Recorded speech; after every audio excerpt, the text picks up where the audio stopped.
Define decomposition and describe the process and product of decomposition. हमें decomposition define करना है और उसकी प्रोसेस डिस्क्राइब करनी है और प्रोडक्ट बताना है डिकम्पोजिशन का।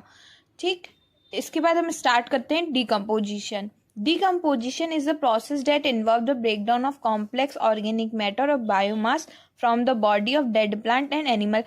जो dead plant and animal होते हैं उनका जो biomass और organic matter होता है उसके breakdown को हम क्या बोलते हैं? डिकम्पोजिशन बोलते हैं। किसकी प्रेजेंस में होता है? और वो डिकम्पोजर्स की प्रेजेंस में होता है, जो कि किस में कन्वर्ट हो जाते हैं लास्ट में? इनऑर्गेनिक रॉ मटेरियल में। इनऑर्गेनिक रॉ मटेरियल में क्या क्या आता है? Carbon dioxide, water and other nutrient. ठीक है, फर्स्ट हमारे various process involve in decomposition are as follow. Decomposition में बहुत सारी स्टेप्स होती हैं, प्रोसेस होती हैं, तो हम देखते हैं।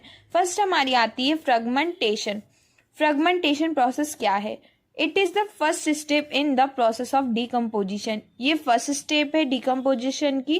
It's involve the breakdown of detritus into smaller piece by the action of detritivores such as earthworm. Detritus को ब्रेक डाउन करते हैं स्मॉल पीस में, किसकी प्रेजेंस में? डेट्रीवोर्स की, जो कि अर्थवॉर्म वगैरह इनकी प्रेजेंस में क्या किस में करते हैं? स्मॉल पीसेस में कन्वर्ट करते हैं। इसके बाद आती है हमारी process leaching. It is a process where the water soluble nutrient go down into the soil layer and get locked as unable salt.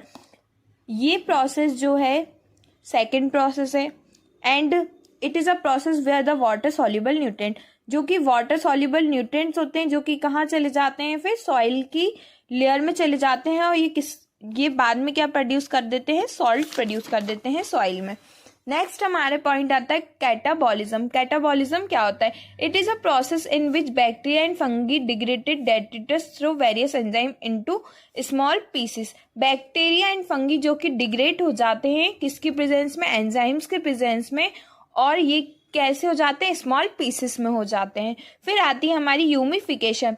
तो ये हमारी फोर्थ स्टेप होती है। The next stop is humification which leads to the formation of a dark coloured colloidal substance. ये humification क्या होती है? ये फॉर्मेशन करती है डार्क कलर्ड कॉलाइडल सब्सटेंस का। इसी को हम क्या बोलते हैं? Humus. Which act as reservoir nutrient for plant, जो कि रिजर्वर न्यूट्रिएंट्स प्लांट्स के लिए होते हैं, जो कि प्लांट्स को न्यूट्रिएंट प्रोवाइड करते हैं। Mineralization. The humus is further degraded by the action of microbes. Humus degraded होते हैं, जो कि किसकी प्रेजेंस में होते हैं? माइक्रो ऑर्गेनिजम्स की प्रेजेंस में। Which finally lead to the release of inorganic nutrient, जो कि क्या रिलीज करते हैं? इनऑर्गेनिक न्यूट्रिएंट रिलीज करते हैं, जो कि किस में मिल जाती है? सॉइल में। इसी प्रोसेस को हम क्या बोलते हैं? मिनरलाइजेशन।